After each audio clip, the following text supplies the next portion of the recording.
ماں باپ کے حق کیا ہیں؟ دعائی دلواتا ہوں جی، لاہور بھی لے کے گیا ہوں، میں نے اپنی بیوی کو کہہ رکھا خبردار میری روٹی سے پہلے باپ کو دینا، میں کہا خبردار ابو کی طرف سے کوئی شکایت نہ آئے، امی کی طرف سے کوئی شکایت نہ آئے۔ میں کہا الحمدللہ ٹھیک ہے، اللہ کا شکر، میرا باپ میرے سے راضی۔ میں نے کہا بیٹے تجھے کس نے بتایا؟ کہ میری امی کہتی ہے، میرے ابو کہتے ہیں۔ میں نے کہا نہیں، خود اپنے عقل کے پیمانے میں ناپ، تیرا باپ تیرے سے راضی کہ نہیں؟ کا کیوں؟ میں نے کہا آج رات گھر میں جائیو۔ اچھا کیا کروں؟ جیسے گھر میں گھسے گا مین انٹری ہوگی، بیوی کہے گی سارے کام چھوڑو، ابھی جو دوپہر سالن بچا تھا میں نے تاری بنائی ہے، فریش ہے، گرم گرم ہے، رائتا بھی تیار ہے، آئیے کھاؤ، روٹی بھی ہے دوپہر کی بچی، روٹی ڈال دوں، آپ ہاتھ دھو کے بیٹھو۔ جب بیٹھے گا بیڈ سے بڑا دسترخوان ہوگا، چٹنی، شوارما، رائتے، جیم، کیچپ، چٹنیاں، اللہ اکبر، دبا کے کل کے برسوں کے سارے کھانے، طرح طرح کے گرم گرم کھانے کہ دیکھ کر پیٹ بھر جاوے۔ اب تو کہہ رہا ہے میں نے ابو کا حق ادا کر دیا، اٹھ ہاتھ دھونے کے بہانے جا، اور ساتھ والے کمرے میں امی اور ابو بیٹھے ہیں، کمرے میں جا کے ان کے دسترخوان پہ دیکھ، ٹھنڈی دال ہے، دوپہر کی روٹی ہے، اللہ اکبر، تیرا دسترخوان سج رہا، وہ اپنے دسترخوان کو دیکھ کے رو رہے، میں کیسے مان جاؤں، تیرے سے ماں باپ راضی اور عرش والا خدا بھی تیرے سے راضی۔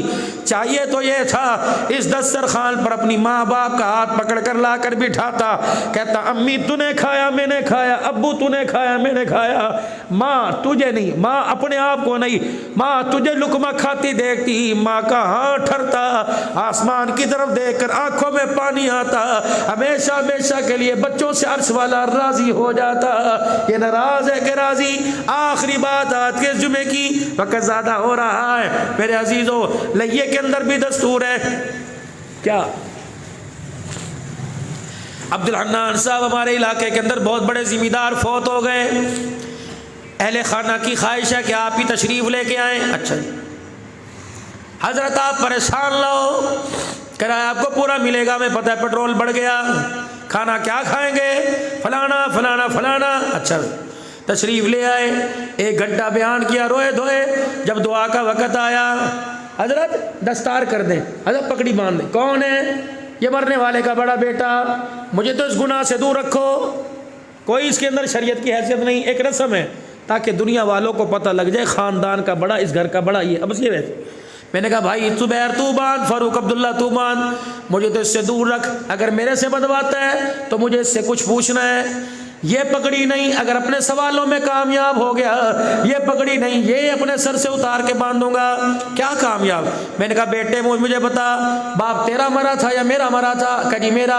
میں نے کہا باپ کو کلمہ پڑھانے کا جب وقت آیا مجھے تو نظر نہیں آیا، سورہ یاسین سنانے کا وقت آیا تو نظر نہیں آیا، قبلے کی طرف منہ سیدھا کرنے کا وقت آیا تو مجھے نظر نہیں آیا، کپڑے اتار کے تختے پہ لٹانے کا وقت آیا تو نظر نہیں آیا، روڑوں سے استنجا کرنے کا، پانی ڈالنے کا وقت آیا نظر نہیں آیا، صابن ملنے کا نہلانے کا وقت آیا تو نظر نہیں آیا، کفن پہنانے کا وقت تھا تو نظر نہیں آیا، جنازہ اٹھا کر 4 تکبیر نماز جنازہ کے اعلان کا وقت تھا تو نظر نہیں آیا، جنازہ پڑھانے کا وقت تھا تو آپ نظر نہیں آیا، قبر میں اتارنے کا وقت تھا تو نظر نہیں آیا، قبر کے اوپر مٹی ڈالنے کے بعد آسے پاسے کھڑے ہو کر الف لام میم آمن الرسول پڑھنے کا وقت تھا تو نظر نہیں آیا، کل سے 4000 آدمی بیٹھا قرآن پڑھ رہے تو مجھے ایک جگہ کونے میں قل اللہ پڑھتے نظر نہیں آیا۔ پھر ایمانداری سے بتا، جو اپنے باپ کی منجی کا وارث نہیں بنا وہ اپنے باپ کی پگڑی کا بھی حقدار کوئی نہیں۔ اور سنو، چلو اس کی امی سے پوچھیں، اسے گھر کا سربراہ بنا رہے ہیں، اس کی بہنوں سے پوچھیں، اس کی بیٹیوں سے پوچھیں، اس کی چھوٹی بچیوں سے پوچھیں، یہ پورے مجمع میں کہہ رہے ہیں میں گھر کا ذمہ دار ہوں، میں گھر کا چودھری، میں ذمہ دار ہوں گھر کا،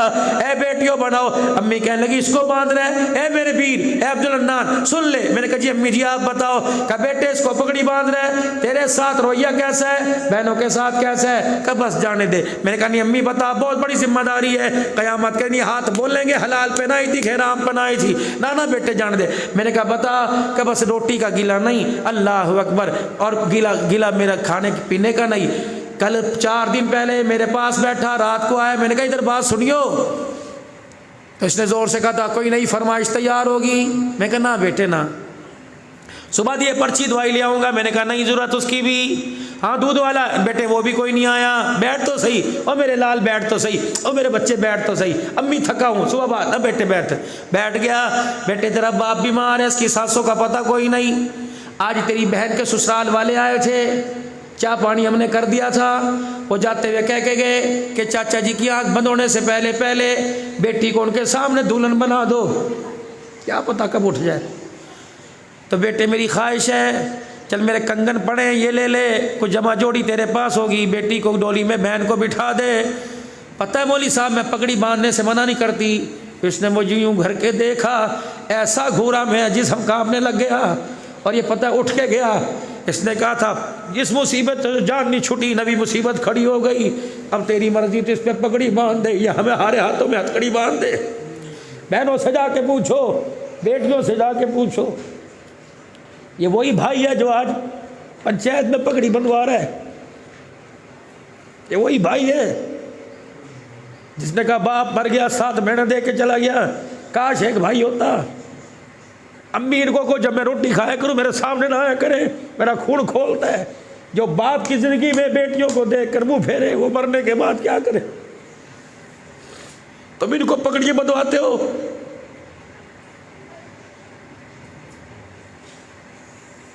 کوئی مت دینے والا نہیں، پگڑی باندھنی ہے ماں کے سر پر جا کے باندھ۔ جس کی بچیاں 4 دن سے گوڈوں پر سر رکھ کے رو رہی ہیں، امی ابو چلا گیا میں جاں وارث کر گیا۔